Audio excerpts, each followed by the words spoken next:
The Legend of Zelda is no stranger to floating cities, floating palaces and castles, floating anything really. It's been a recurring theme in the series that spans back decades. As such, it's no surprise to see something similar pop up once again, this time in the upcoming sequel to Breath of the Wild, The Legend of Zelda: Tears of the Kingdom. When the islands in the sky were first unveiled, many people, including myself, surmised that since they were not there in Breath of the Wild, they must be pieces of Hyrule's surface that have risen up, right? I mean, it made sense at the time. We saw Hyrule Castle rising up, parts of the Great Forest seem to be missing, there's concept art of what is presumably Death Mountain hovering in the air, not to mention since it features the exact same overworld as its predecessor, it would serve as a solid plot point for radical changes to Breath of the Wild's surface. But no, as the analysis continued in the days following E3 2021, the islands did not seem to match anything we know from the overworld. The vegetation, geography, the architecture, it's all completely new and unfamiliar, and in the most recent teaser footage we are unable to spot significant changes to Hyrule's geography. There's no missing mountains, newly formed canyons, or massive craters that weren't there before. In other words, these islands could not possibly have originated from the surface, at least not from present-day Hyrule anyway, but are instead a world on its own, one that has apparently existed in the heavens far above the kingdom for who knows how long. Of course, the million-dollar question is, where do these rock formations come from if not from Hyrule? And why did they suddenly appear now? What happened between the ending of Breath of the Wild and the beginning of Tears of the Kingdom that could explain this phenomena? And are they in any way connected to sky locales from past entries? It's a great mystery to theorize about, and one of the most burning questions I personally have about the story of Tears of the Kingdom. Hence, I thought it would be fun to go over some of the history of Hyrule Sky civilizations and see how they stack up against the Sky world seen in the upcoming title. I will skip locations from entries that take place outside Hyrule, so no Triforce heroes. While it does have its own realm in the sky, there's practically no backstory given about this place, and I highly doubt the history of Hytopia will have any bearing on the events taking place in Tears of the Kingdom. So sit back, relax, and let us venture into the clouds.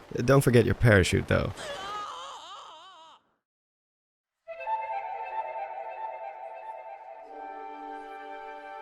While the majority of Hyrule's population has been living on the fields, mountains, inside forests, lakes, and rivers of the kingdom since ancient times, there are those who have made a home for themselves in and above the clouds. From modest villages to impressive feats of engineering to majestic towers that pierce the heavens. According to their backstories, most, if not all of them, were built in the unified timeline, so before the timeline split into three, and have existed in the skies above Hyrule ever since. Naturally, this raises questions like, why didn't we see any of these floating rocks and buildings in games like, say, Ocarina of Time? Well, I mean, we know why. It's because they hadn't thought of these plot points yet back in '98. However, thanks to Skyward Sword, we got an actual in-universe explanation for it without having to break the fourth wall. It's not because they are too high up or too small to see. Though their altitude may vary, they seem to exist somewhere between the low to mid-level cloud layer, which in real life starts around 6,500 feet, or about 2 kilometers. To put that into perspective, you can see commercial airliners with the naked eye well above 25,000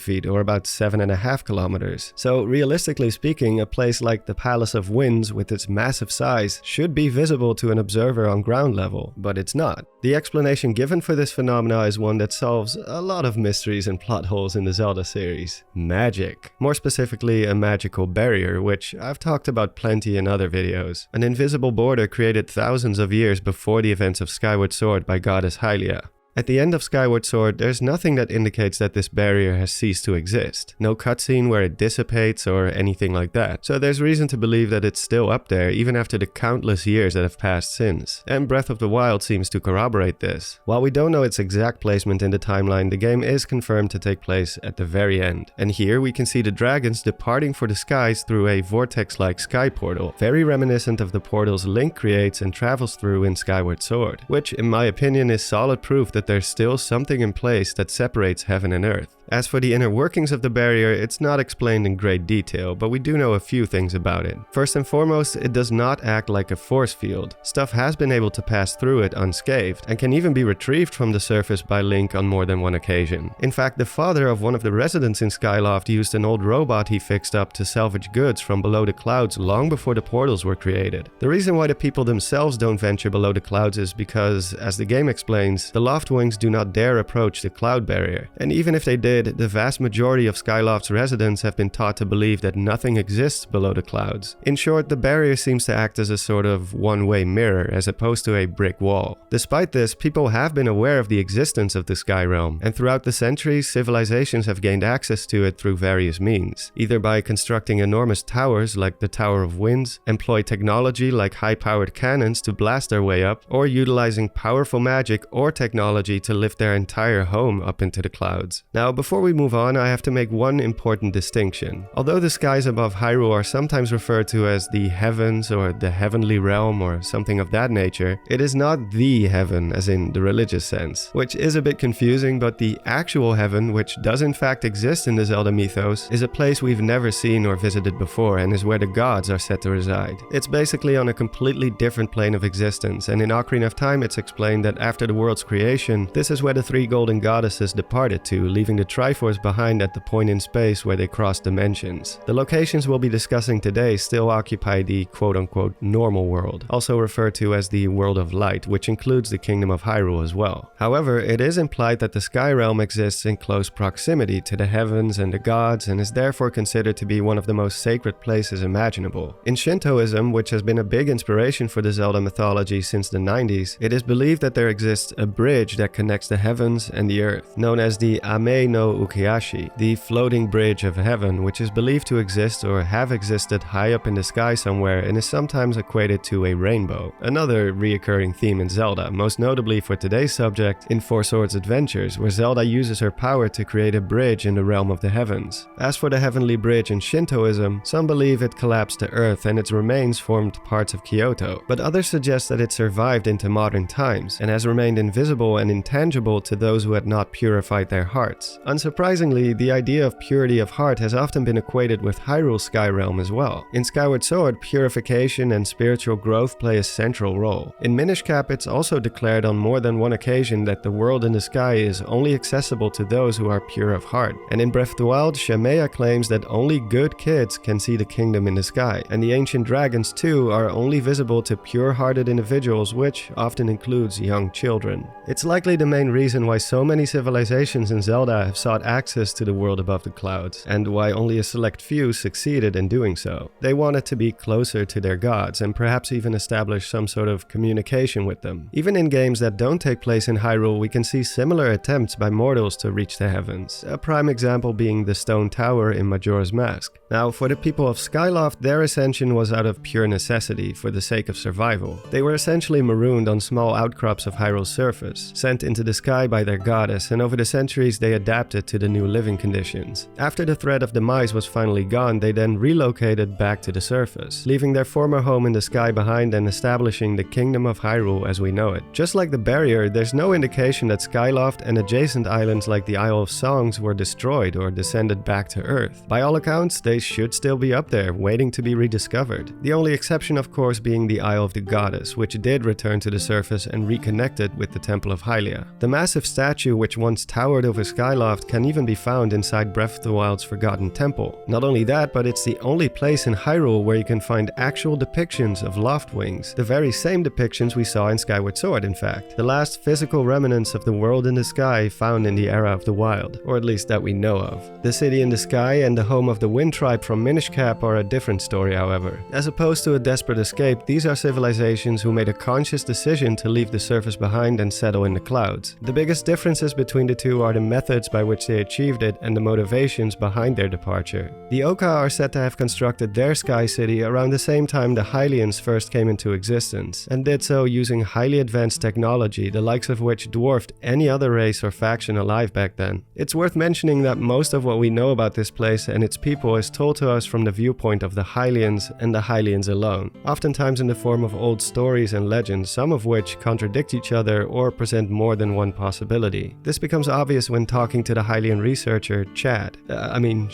Shad implies that the history of the Oocca and their floating capital has been all but lost and are only now being pieced together through archaeological discoveries. So basically, Shad is a Zelda theorist like me. Because of this, it's hard to paint an accurate picture regarding the history and timeline of the city in the sky and its construction, and localization differences between the Japanese and English versions of Twilight Princess haven't exactly helped. For example, in English, Shad says that it's believed that the Oocca created the Hylians, which is in stark contrast to the Japanese text, where he says that the Oocca created or established the land of Hyrule, not the Hylian people themselves. The word Oocca is a Western invention as well, and is an obvious play on the word kuko, Hyrule's equivalent of chickens. Their Japanese name is much more literal, and roughly translates to sky person, sky people, or sky being. Historically, the Hylians are considered to be the gods' chosen people. However, the theory goes that the Oocca race was even closer to the gods than the Hylians were. After their departure from the surface, the Oocca maintained contact with the Kingdom of Hyrule, but only through one chosen representative known as the Messenger to the Heavens, who would use an artifact called the Rod of the Heavens and a book capable of translating the Oocca alphabet into the Hylian language. By the time of Twilight Princess, the two races have long since been cut off from each other and ceased all communications for reasons unknown. Hence why knowledge about the Oocca faded into legend. As for the fate of the city in the sky, well, we have no idea. The city and its inhabitants have never been brought up again in future titles, not even in Skyward Sword, which came out 5 years after the fact. As such, we don't know if the city still exists, though similar to Skyloft, there's nothing that indicates that it doesn't, so presumably it too might still be out there somewhere hidden amongst the clouds.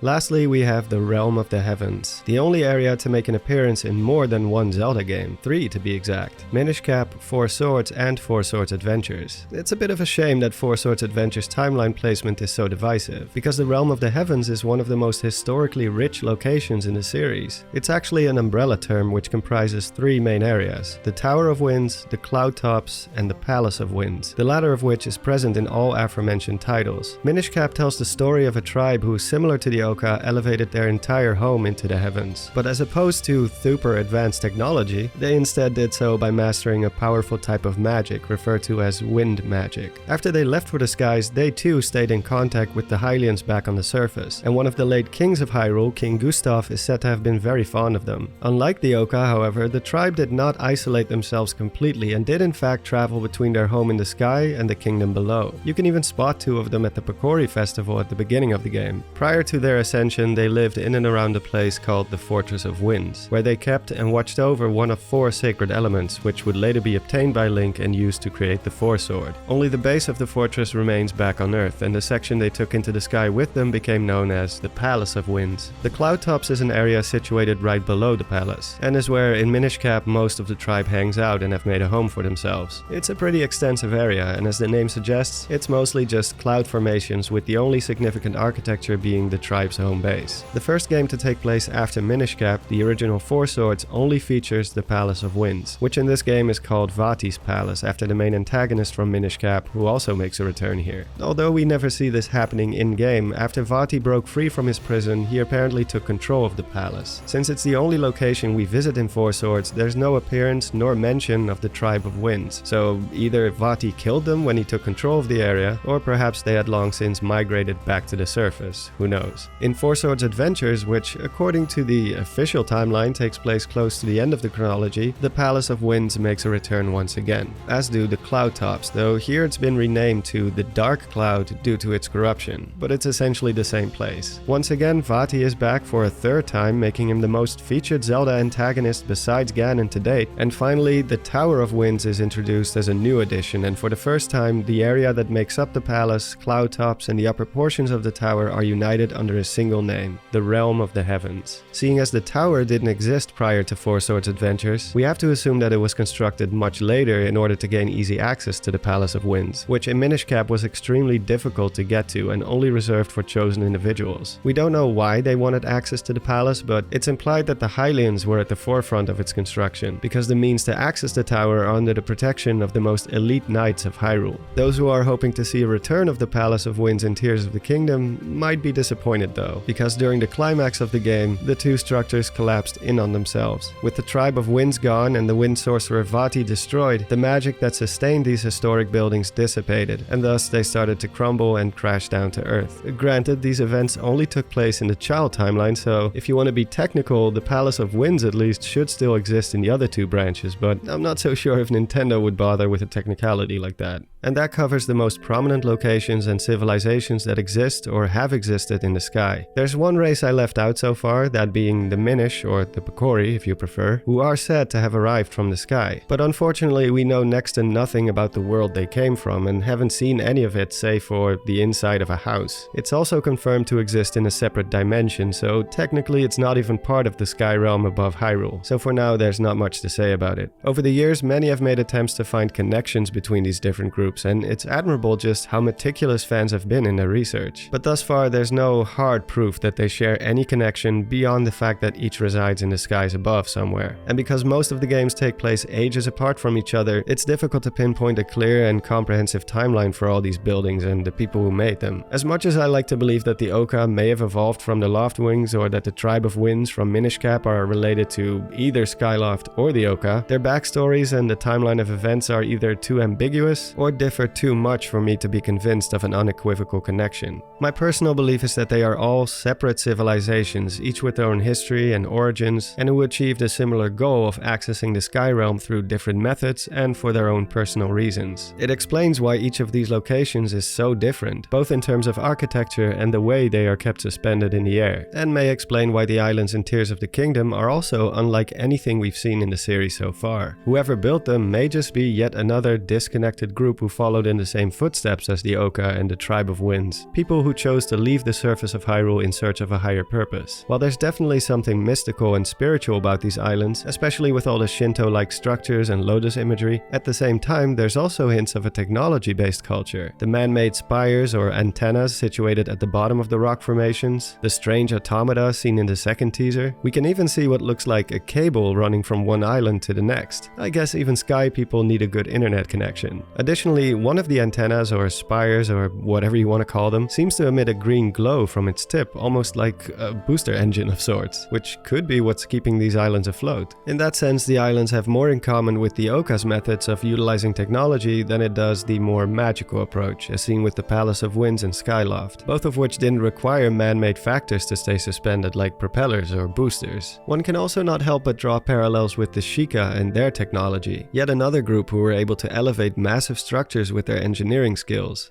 far beyond that of the other medieval-style races in Hyrule. The ancient blue energy that fuels the Sheikah technology shares a lot of similarities with the new green energy type introduced in Tears of the Kingdom. Both seem to act like a fuel, can give life to robots, is used to conjure up godlike abilities like time manipulation, and if we look at the logo of Tears of the Kingdom, apparently both can take on the shape of an energy-based weapon, or lightsaber. They're basically lightsabers. I'm not saying the two are the same, but they do exert similar behavior, and the islands may have been built on the same principle, which if true means that whoever inhabits or used to inhabit them may have made similar technological leaps as the Sheikah did. One aspect that sets the new islands apart from any location covered so far is that they are hinted to be part of a kingdom. We of course have the kingdom part in the subtitle of the game, which many have suggested may be referring to the world in the sky and not the kingdom of Hyrule, but the existence of a so-called Sky Kingdom was actually foreshadowed by one of the NPCs in Breath of the Wild. None of the previously mentioned locations were ever referred to as a kingdom. Skyloft was basically just a village with barely any power structure. The city in the sky is, well, a city, and the Oocca don't seem to have any royalty of their own. And while the Wind Tribe does have a leader figure, they are no monarch by any means. Now, does that mean we won't see Skyloft or the city in the sky at all in this game? Well, no, I mean, technically they have occupied the same space, and as I explained earlier, there's no indication that they ceased to exist after their respective stories. In fact, I think it would be a huge missed opportunity not to include at least one of these areas, perhaps as an abandoned ruin or, dare I say, even a dungeon. It would be one of the greatest callbacks to a past Zelda location ever. We already saw remnants of the era of Skyward Sword on the surface in Breath of the Wild, so if this stuff survived, I see very little reason why Skyloft shouldn't have either. Now, there's one more place I haven't covered so far which is referred to as a kingdom on occasion and has some resemblances to the islands in the sky as well. That being the Sacred Realm, a mystical place sometimes depicted as a cluster of floating islands in what looks like space. I mean, that's a planet right there. there. I initially wanted to include the Sacred Realm as the fourth area to talk about in regards to the history of the Sky Realm. However, during my research I came to realize just how little we actually know and understand about this place, and how confusing and contradictory the stories about it really are. On some occasions it's described as a completely separate dimension that exists on its own, which means it could have very little to do with the skies above Hyrule. Other times Hyrule itself is referred to as the Sacred Realm, like in Twilight Princess. In A Link Between Worlds we actually visit the Sacred Realm and even have control over Link, brief as it may be, and it looks like just a place high up in the clouds somewhere. Zelda even says to Link that they are back home, implying they are back in Hyrule, which moments before Hilda said she would send them to. So is it a different dimension or just a place in Hyrule somewhere? Up in the sky perhaps? Like I said, it's all very confusing to say the least. So instead of tripling the runtime of this video, I've instead decided to make a separate video dedicated entirely to the Sacred Realm in the future. So I hope you look forward to that. I'm also happy to announce that I'll be working on another Tears of the Kingdom theory, which will be a collaboration video with none other than Sir Zeltic himself. We don't have a date scheduled just yet and we're still bouncing ideas off each other, but we're aiming to get it done before we get new footage of Tears of the Kingdom. So somewhere around mid to late January, I guess. With that said, thank you as always for watching. It wasn't much of a Christmas themed video, but happy holidays either way, and I hope you have a great time celebrating. A massive shout out as always goes to my mods, Discord community, and of course my members and Patreons. You continue to make this channel possible. I hope to see you all in the next video. This is Don signing off, and have a good one.